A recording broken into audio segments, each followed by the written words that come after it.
Forever. Dog. Welcome to Public Domain Theater with Kelly Nugent and Lindsay Katai. Reading The Magician's Heart by Edith Nesbit.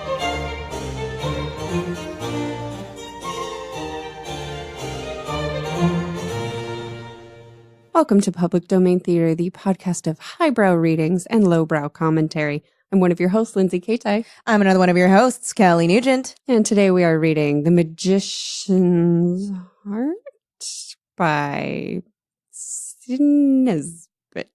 Synestia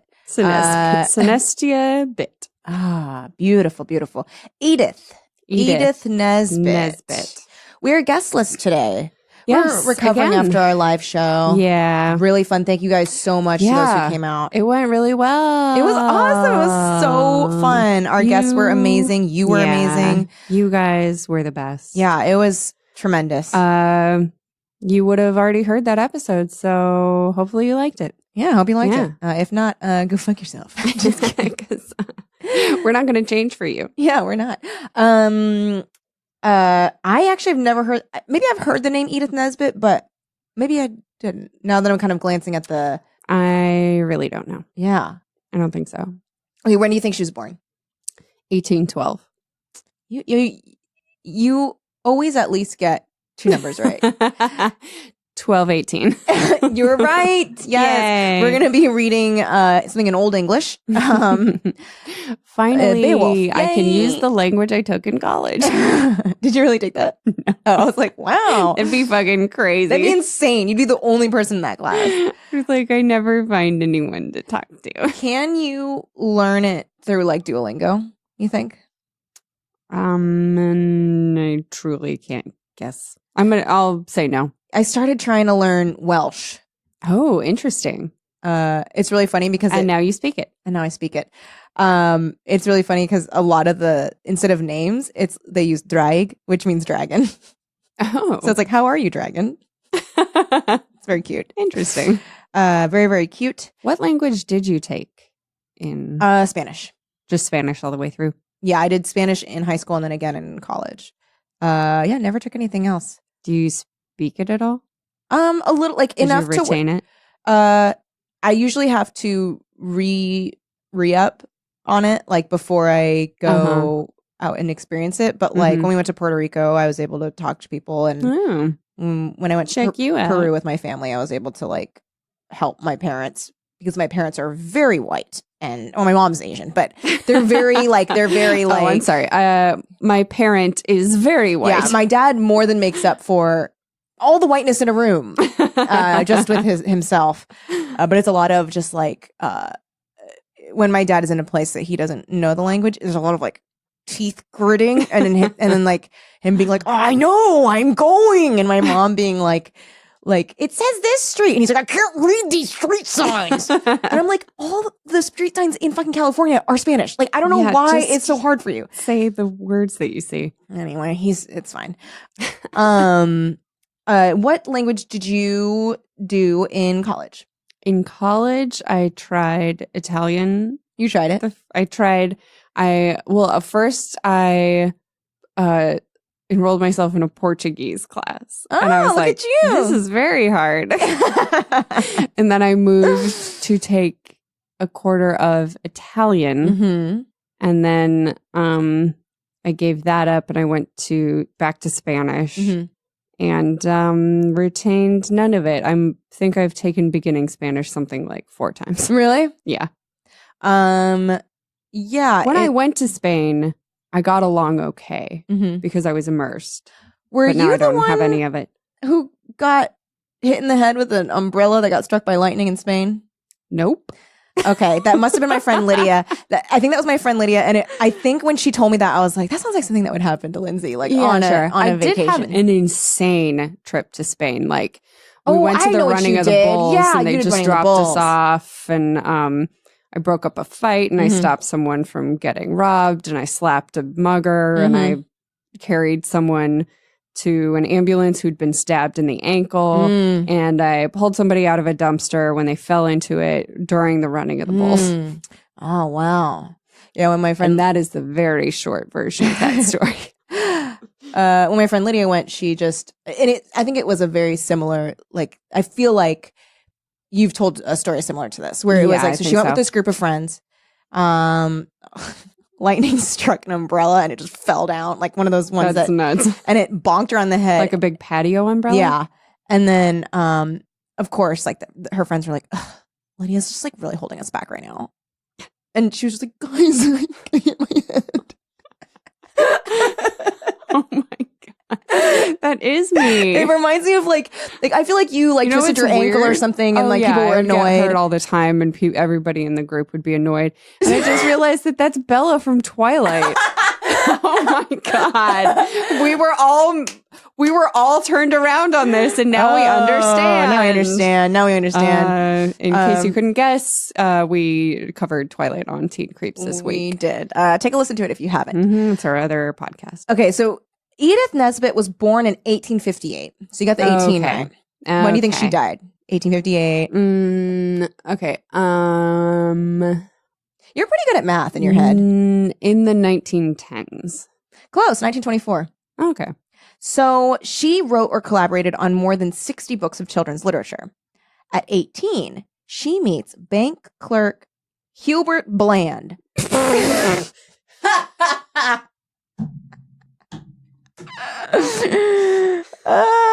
Sure she does. He's her elder by 3 years. She gets okay, Brett. You start out the sentence with 7 months pregnant. Is she pregnant by him? She's got a Bland baby inside her. She marries Bland. It's 22nd of April, 1880. Uh-oh. But she did not immediately live with him. Uh-oh. Uh-oh. Oh, because Bland keeps living with his mom. Bland. What? Then behind Kelly, I see Brett nodding and turning his finger as in like, you'll get there, you'll get there. Then early on, Nesbit finds out another lady thinks she's Bland's fiance. She also has a child by him. Fucking Bland, you piece of shit. Then later, she finds out her good friend Alice Hoatzin is pregnant with Bland's kid. Alice Hoatzin of all people. Alice Hoatzin, really, Bland? She previously, before she found out, agreed to adopt Hoatzin's child and allow Hoatzin to live with her as her housekeeper. No! After she finds out the truth, they start quarreling violently. She's like, Hoatzin, you and the baby gotta go. Then, holy shit. Bland is like, I'm gonna leave you if you disown the baby and its mom. So Hoatzin stays with them as the housekeeper and secretary. What? She gets pregnant by Bland again 13 years later. What is this fucking My Sweet Audrina? Is VC Andrews writing this woman's life? Edith again adopts Hoatzin's other child. No! Nesbit is a follower. Fuck this motherfucker. Nesbit was a follower of the Marxist socialist William Morris. She and her husband Bland were among the founders of the Fabian Society, a socialist organization later affiliated to the Labor Party. Their son Fabian was named after the society. Fabian died at age 15 after a tonsil operation. Nesbit dedicated a number of books to him. Then another baby. What? On the 20th of February, 1917. Brett is nodding and giving a thumbs up to no one. Giving a thumbs up? He just keeps being like, nice. Nice. 3 years after Bland dies, Nesbit marries Thomas the Skipper Tucker. They're married in Woolwich, where he was the captain of the Woolwich Ferry. So today's story, The Magician's Heart, is taken from The Magic World, an influential collection of 12 short stories. It's been cited as a major influence on J.R.R. Tolkien and C.S. Lewis. Oh. Influence may be a too generous a word. Is this a Brett editorial? That's a Brett. He's nodding. He's like, yeah, I fucking wrote that. There is a story in The Magic World called The Aunt and Amabel, in which a girl enters a magic world through a wardrobe, like Narnia. Yeah. Okay. So that was the connection. A little bit. Yeah. I mean, yeah. Sure. I have to read it to really know. 95% of the things in the world in the 1800s were wardrobe. It was like wardrobes everywhere. Wardrobes. I mean, you were constantly you're running into wardrobes. Like, if you weren't running into a wardrobe, you were running into a cholera. Right. And you were a wardrobe. Or you were a wardrobe with cholera. It's a fucking boring story. Just like everyone's life was like that. Come on. Tell me something I don't know. Okay. Well, let's read this story. Let's. Okay. These fucking bland babies running around. Just oh my God. Trying to raise them all. Here's the thing. It's like a sex cult. If you're not a wardrobe, you're a bland baby. Bland babies and wardrobes everywhere. And the only thing that bland babies got was scarlet fever. Scarlet fever, bland baby, cholera, wardrobe. Fire. Magician's heart. We all have our weaknesses. Mine is mulberries. Yours, perhaps, motor cars. Professor Taken's was christenings. Professor Tinkin? Taken. Taken. T-A-Y-K-I-N. You said Professor Tinkins. Professor Tinkins was christenings. Royal christenings. He always expected to be asked to the christening parties of all the little royal babies. And of course, he never all was. The little royal babies. And of course he never was. Yeah, because who's he to be invited? Exactly, because he's not a lord or a duke or a seller of bacon and tea or anything really high class. But like bacon or tea. Oh my God, he was a wicked magician who, by economy and strict attention to customers, had worked up a very good business of his own. He had not always been wicked. He was born quite good, I believe. Raised on bacon and tea. And his old nurse, who had long since married a farmer and retired into the calm of country life, always used to say that he was the duckiest little boy in a plaid frock with the dearest little fat legs. Please repeat that. Please. He was the duckiest little boy in a plaid frock with the dearest little fat legs. Don't know why I got Scottish there. You did get Scottish. But he had changed since he was a boy, as a good many other people do. That's true. But he still had those fat legs, baby. He was still ducky as hell. How ducky is he? Ooh, he's so ducky. His butt is like a little feather.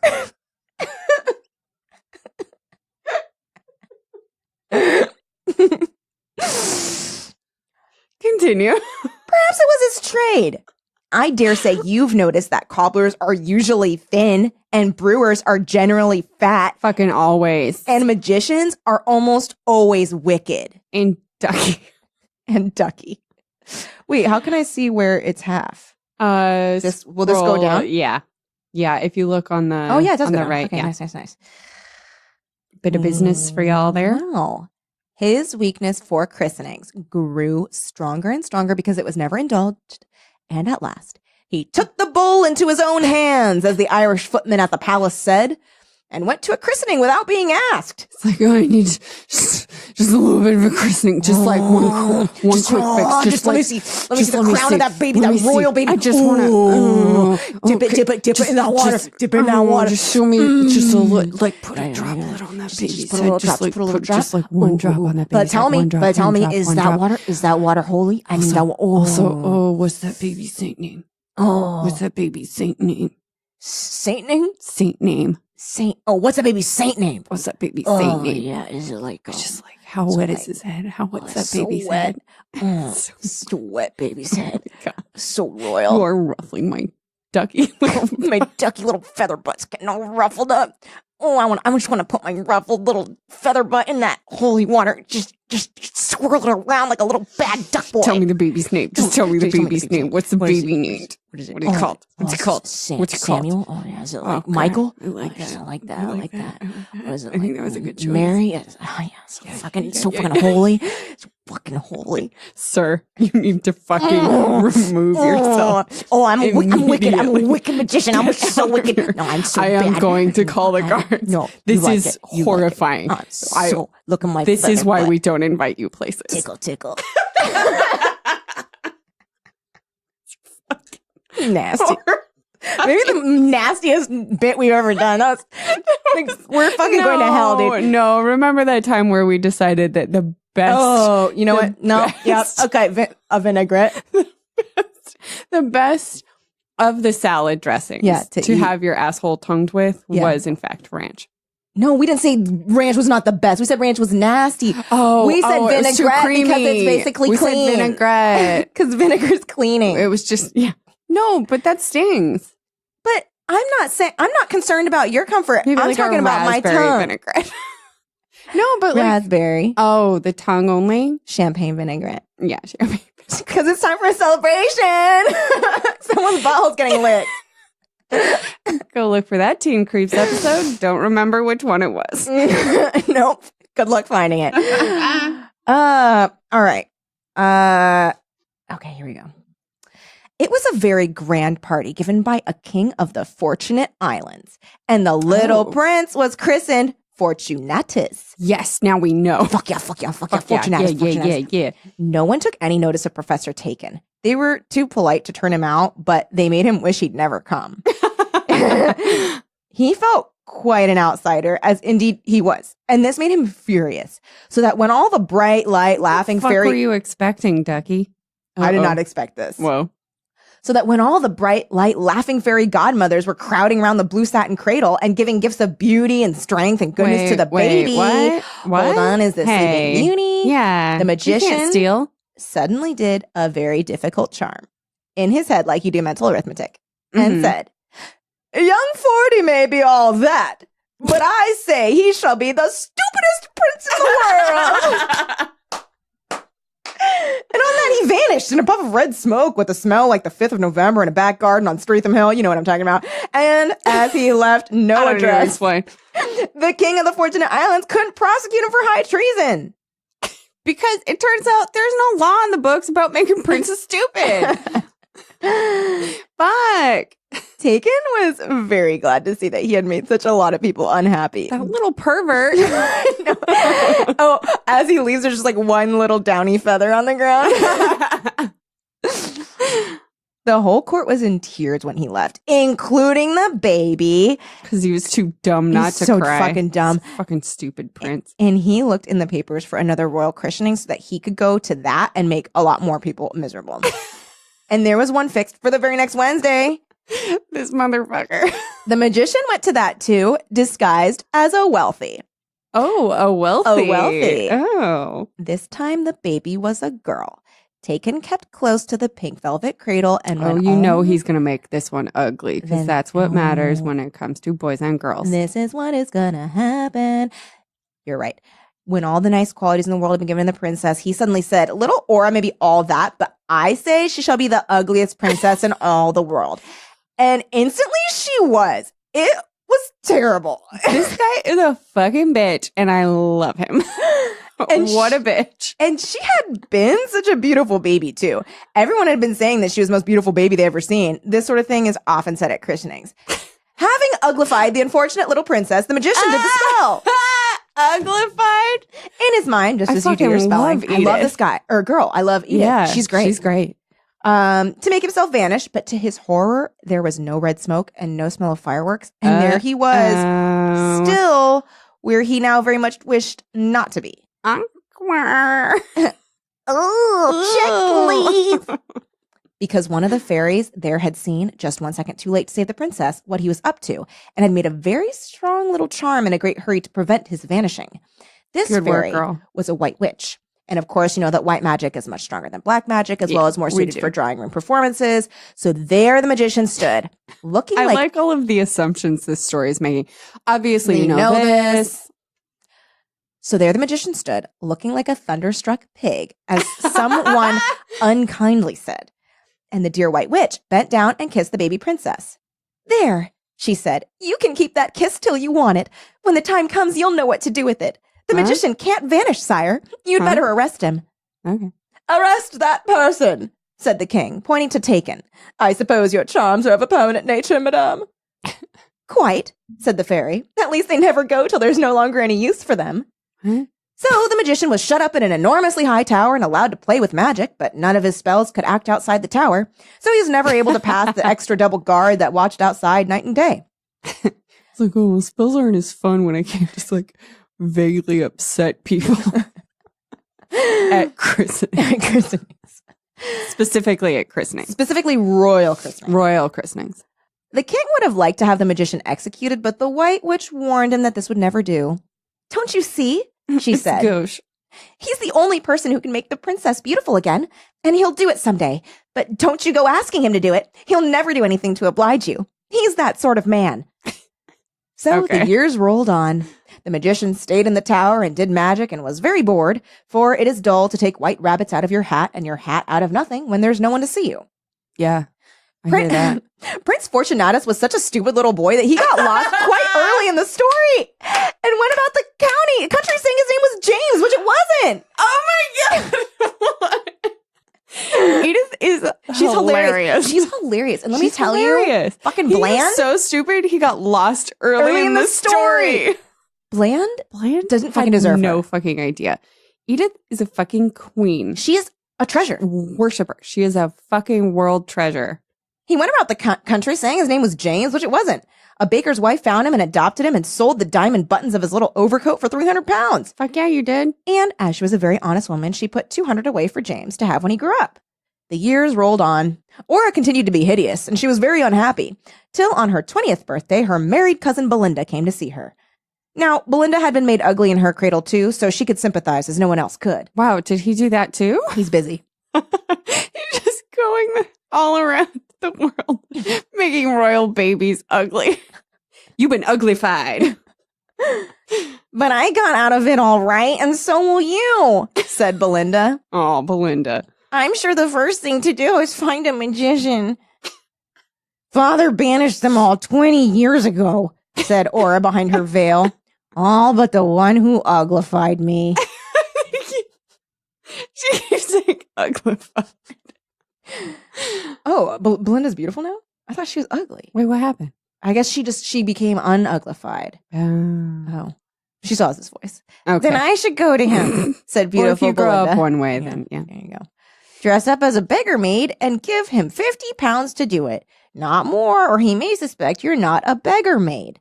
It will be great fun. I'd go with you, only I promised Bellamont faithfully that I'd be home to lunch.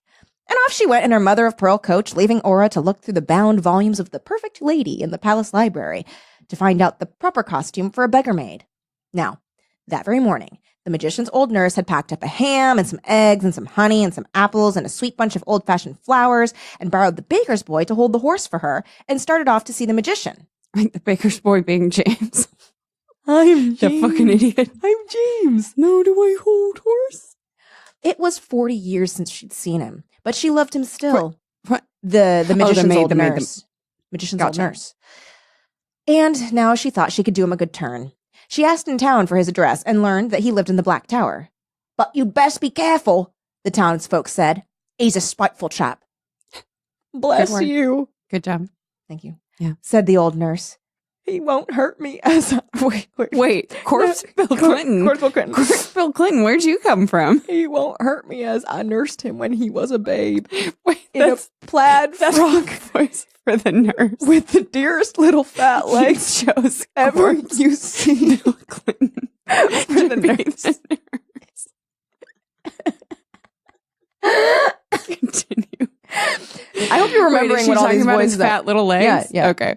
In a plaid frock with the dearest little fat legs ever you see. I'm so glad she said that again.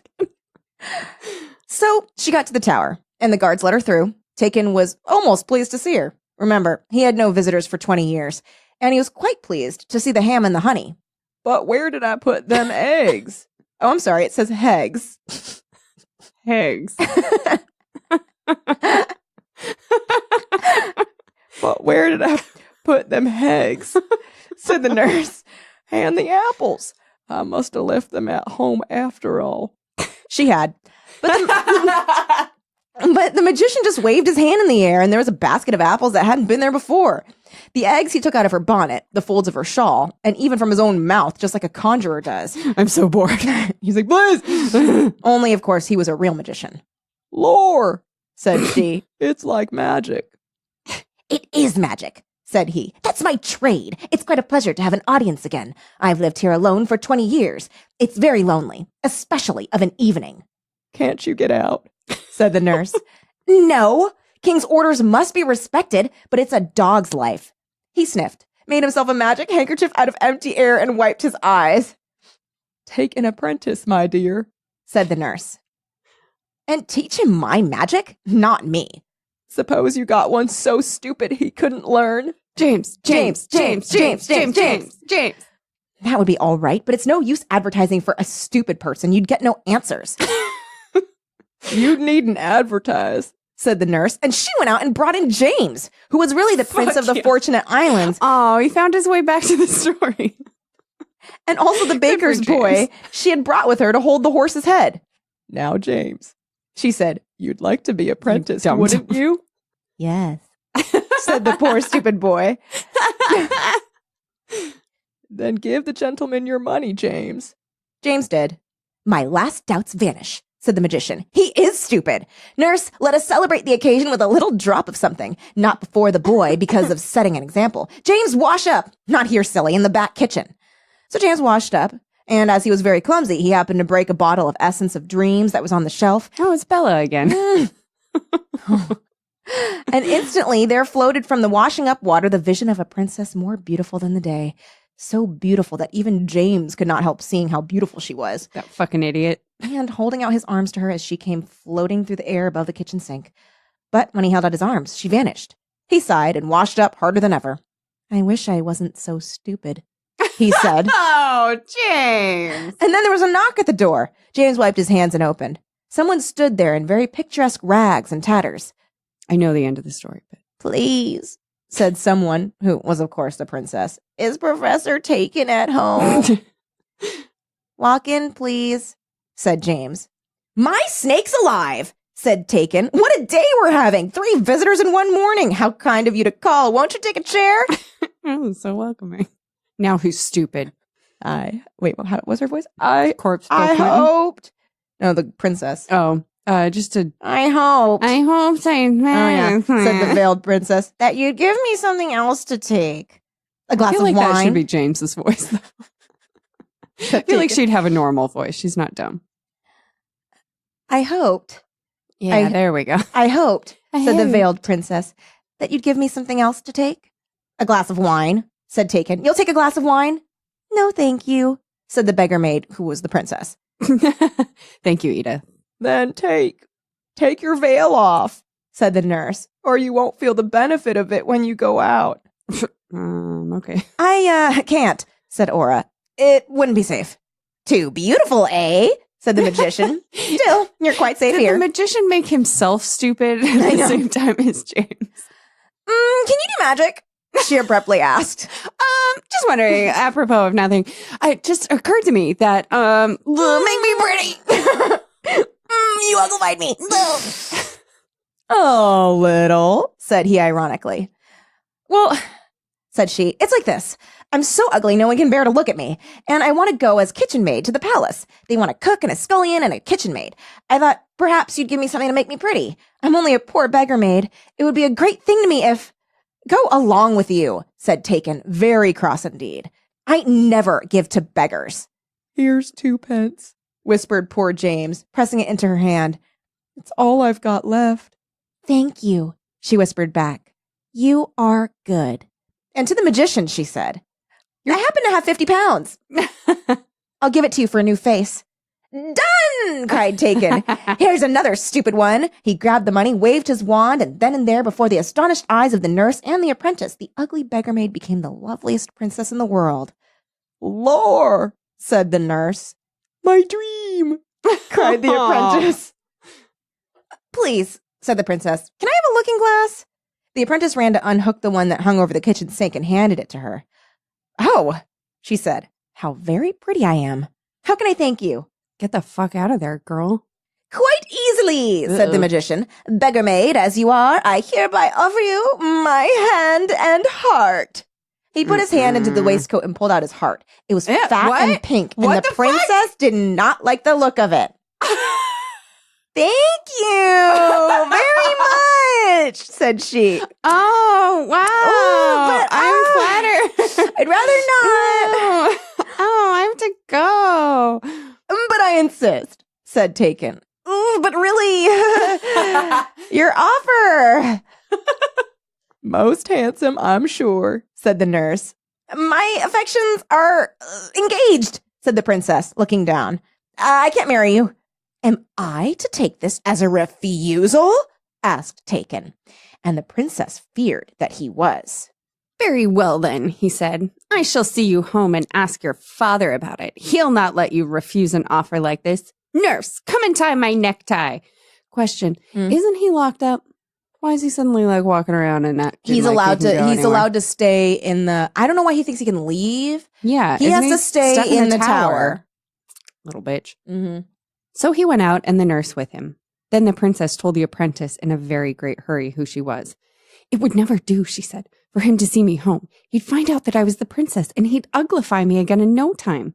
He shan't see you home, said James. I may be stupid, but I'm strong too. Oh, he's going to beat up the magician. How brave you are, said Aura admiringly, but I'd rather slip away quietly without any fuss. Can't you undo the patent lock on that door? The apprentice tried, but he was too stupid, and the princess was not strong enough. I'm sorry, said the apprentice, who was a prince. I can't undo the door, but when he does, I'll hold him and you can get away. I dreamed of you this morning, he added. I dreamed of you too, said she, but you were different. Perhaps, said poor James sadly, the person you dreamed about wasn't stupid, and I am. Are you really? Cried the princess. I am so glad. What? That's rather unkind.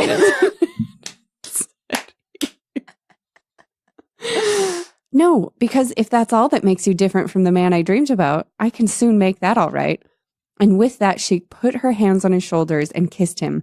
And at her kiss, his stupidness passed away like a cloud and became as clever as anyone need be. And besides knowing all the ordinary lessons he would have learned if he had stayed home in his palace, he knew who he was and where he was and why.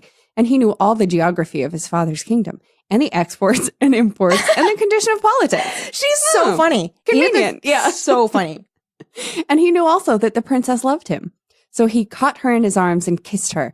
And they were very happy and told each other over and over again what a beautiful world it was and how wonderful it was that they should have found each other, seeing that the world is not only beautiful, but rather large.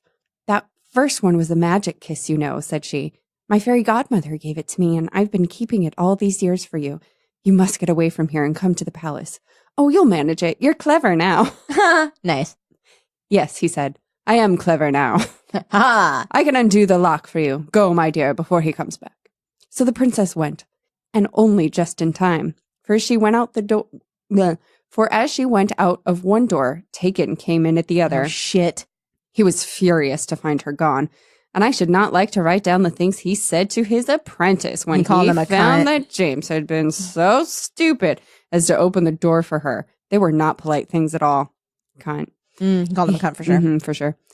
He tried to follow her, but the princess had warned the guards, and he could not get out. Oh, he cried. If only my old magic would work outside this tower, I'd soon be even with her. Sorry, Google Docs got weird. And then in a strange, confused, yet quite sure way, he felt that the spell that held him, the White Witch's spell, was dissolved. To the palace, he cried, and rushing to the cauldron that hung over the fire, he leapt into it, leapt out in the form of a red lion, and disappeared. Damn, that changed quick. Oh, that was magic. Without a moment's hesitation, the prince, who was his apprentice, followed him. We remember, don't worry about it. Calling out the same words and leaping into the same cauldron, while the poor nurse screamed and wrung her hands. As he touched the liquor in the cauldron, he felt that he was not quite himself. He was, in fact, a green dragon. Nice. He felt himself vanish, a most uncomfortable sensation, and reappeared with a suddenness that took his breath away, in his own form and at the back door of the palace. The time had been short, but already the magician had succeeded in obtaining an engagement as palace cook. How he did it without references, I don't know. That's so funny. Perhaps he made the references by magic, as he had made the eggs and the apples and the handkerchief. Taken's astonishment and annoyance at being followed by his faithful apprentice were soon soothed, for he saw that a stupid scullion would be of great use. Of course, he had no idea that James had been made clever by a kiss. "But how are you going to cook?" asked the apprentice. "You don't know how." "I shall cook," said Taykin, "as I do everything else, by magic." Oh, what a little turd. And he did. I wish I had time to tell you how he turned out a hot dinner of 17 courses from totally empty saucepans, how James looked in a cupboard for spices and found it empty, and how next moment the nurse walked out of it. The magician had been so long alone that he seemed to revel in the luxury of showing off to someone, and he leapt about from one cupboard to another, produced cats and cockatoos out of empty jars, and made mice and rabbits disappear and reappear till James's head was in a whirl, for all his cleverness. And the nurse, as she washed up, wept tears of pure joy at her boy's wonderful skill. "All this excitement's bad for my heart, though," Taykin said at last, pulling his heart out of his chest. Oh, again He with put that. it on a Nobody shelf. wants it. And as he did so, his magic notebook fell from his breast, and the apprentice picked it up. Nice. Taykin did not see him do it. He was busy making the kitchen lamp fly about the room like a pigeon. Nice. It was just Hubris. then. Yep. You fool. You fool. It was just then that the princess came in, looking more lovely than ever in a simple little morning frock of white chiffon and diamonds. Simple. Mm-hmm. "The beggar maid," said Taykin, "looking like a princess. I'll marry her just the same." "I've come to give the orders for dinner," she said, and then she saw who it was, gave one little cry, and stood still, trembling. "To order the dinner," said the nurse. "Then you're—" "Yes," said Aura. "I'm the princess." "You're the princess," said the magician. "Then I'll marry you all the more. And if you say no, I'll uglify you as the word leaves your lips." Yes. "You think I've just been amusing myself over my cooking, but I've really been brewing the strongest spell in the world." What? "Marry me or drink." The princess shuddered at these dreadful words. "Drink or marry me," said the magician. "If you marry me, you shall be beautiful forever." Oh my God. Said the nurse. "He's a match even for a princess." "I'll tell Papa," said the princess, sobbing. "No, you won't," said Taykin. "Your father will never know. If you won't marry me, you shall drink this and become my scullery maid, my hideous scullery maid, and wash up forever in the lonely tower." Well, he's going to go back and live in the tower? Okay. Dude, you can go elsewhere. No, it's all I know. I am like Shawshank Redemption. He caught her by the wrist. "Stop!" cried the apprentice, who was a prince, if you'll remember. Yeah. "Stop? Mean? Nonsense. Pooh," said the magician. Nice. "Stop, I say," said James, who was Fortunatus. "I've got your heart." He had, and he held it up in one hand, and in the other, a cooking knife. Nice. "One step nearer that lady," said he, "and in goes the knife." The magician positively skipped in his agony and terror. "Nice." Wait. I'm not sure who's talking right now. Okay. "I say, look out," he cried. "Be careful what you're doing. Accidents happen so easily." It's not going to be an accident, you fucking idiot. "Suppose your foot slipped. Then no apologies would meet the case. That's my heart you've got there. My life's bound up in it." "I know. That's often the case with people's hearts," said Fortunatus. "We've got you, my dear sir, on toast. My princess, On toast! Might I trouble you to call the guards?" The magician did not dare to resist, so the guards arrested him. The nurse, though in floods of tears, managed to serve up a very good plain dinner. And after dinner, the magician was brought before the king. Now the king, as soon as he had seen that his daughter had been made beautiful, had caused a large number of princes to be fetched by telephone. Oh, telephone. Interesting. That really surprised me. Yeah, me too. That's really interesting. Telephone. Okay. He was anxious to get her married at once in case she turned ugly again. Oh man, what a bummer. So before he could do justice to the magician, he had to settle which of the princes was to marry the princess. He had chosen the Prince of the Diamond Mountains, a very nice, steady young man with a good income. But when he suggested the match to the princess, she declined it, and the magician, who was standing at the foot of the throne steps loaded with chains, clattered forward and said, "Your Majesty, will you spare my life if I tell you something you don't know?" The king, who was a very inquisitive man, said, "Yes." Oh God, king. "Then no," said Taykin, "that the princess will marry your choice because she's made one of her own, my apprentice." The princess meant to have told her father when she had got him alone and in a good temper. But now he was in a bad temper and in full audience. The apprentice was dragged in, and all the princess's agonized pleadings only got this out of the king. All right, I won't hang him. He shall be best man at your wedding. Ouch. Then the king took his daughter's hand and set her in the middle of the hall and set the Prince of the Diamond Mountains on her right and the apprentice on her left. Then he said, I will spare the life of this aspiring youth on your left if you'll promise never to speak to him again, and if you'll promise to marry the gentleman on your right before tea this afternoon. Oh, quick wedding. The wretched princess looked at her lover, and his lips formed the word, promise. So she said, I promise never to speak to the gentleman on my left, and to marry the gentleman on my right before tea today, and held out her hand to the Prince of the Diamond Mountains. Then suddenly, in the twinkling of an eye, the Prince of the Diamond Mountains was on her left, and her hand was held by her own prince, who stood at her right hand. Yet nobody seemed to have moved. It was the purest and most high-class magic. Dished, cried the king. Absolutely dished. Dished. A mere trifle, said the apprentice modestly. I've got Taken's magic recipe book, as well as his heart.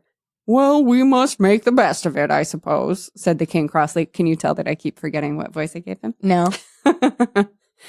Bless you, my children. He was less cross when it was explained to him that the apprentice was really the Prince of the Fortunate Islands, and a much better match than the Prince of the Diamond Mountains, and he was in quite a good temper by the time the nurse threw herself in front of the throne and begged the king to let the magician off altogether. Chiefly on the ground that when he was a baby, he was the dearest little duck that ever was, in the prettiest plaid frock with the loveliest fat legs. The king, moved by these arguments, said, I'll spare him if he'll promise to be good. You will, ducky. Oh, I'm so sorry. You will, ducky, won't you? Said the nurse, crying. No, said the magician. I won't. And what's more, I can't. The princess, who was now so happy that she wanted everyone else to be happy too, begged her lover to make Taken good by magic. Alas, my dearest lady, said the prince, no one can be made good by magic. I could take the badness out of him. There's an excellent recipe in this notebook, but if I did that, there'd be so very little left. Every little bit helps, said the nurse wildly. Prince Fortunatus, who was James, who was the apprentice, studied the book for a few moments, and then said a few words in a language no one present had ever heard before.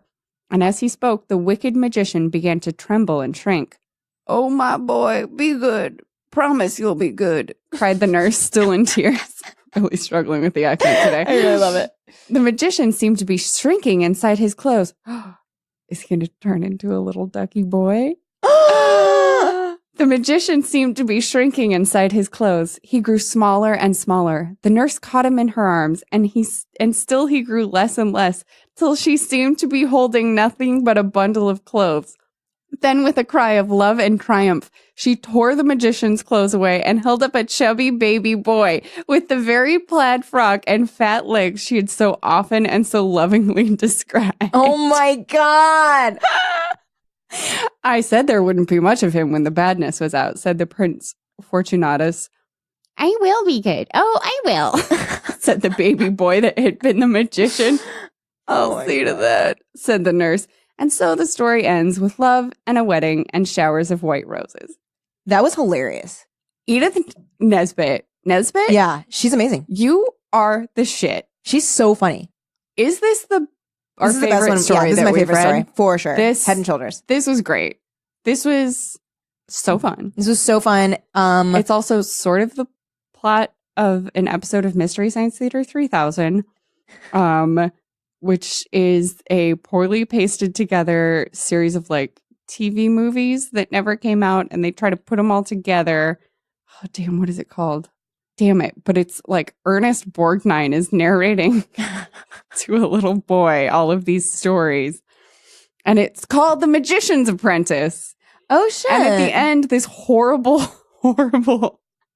like, store critic, he goes into a magic shop. Yeah. And he comes out with a book of spells. And he does so many spells that it starts to drain his life force. So he does a spell to give him youth and he turns into a little baby that his barren wife then like is going to raise. What? And the wife raises the husband. It's so creepy. My God, that's so creepy. But it's one of my favorite jokes in Mystery Science Theater because when he's just this like super douchey looking guy and he gets out of a car and he goes, I love Glendale. That's the joke they make. Very funny. This was great. Kills this was it, a great pick. Great pick, Brett. Great work, Brett. All of your he just did all of your such horrible, a little like such a humble much, shrug. Nothing much. Such a humble shrug. Like I don't know. I just don't know. It was nothing. It was nothing. She was. I don't know. I don't know. Maybe I'm the best producer that ever was. I don't know. I don't know. Like if it made for a great episode, like did it have something to do with me? Who's to say? I mean, all I can say is that everyone's a winner here.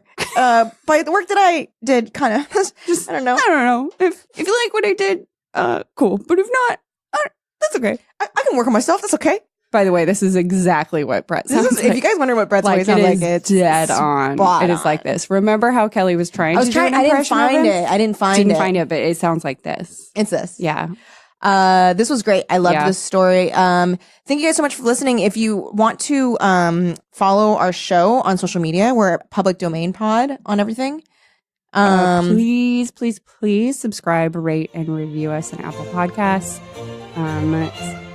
or whatever app you use to listen to podcasts. Yeah, it's really helpful. Mm-hmm. So thank you guys so much for listening. We're excited to read something new next week.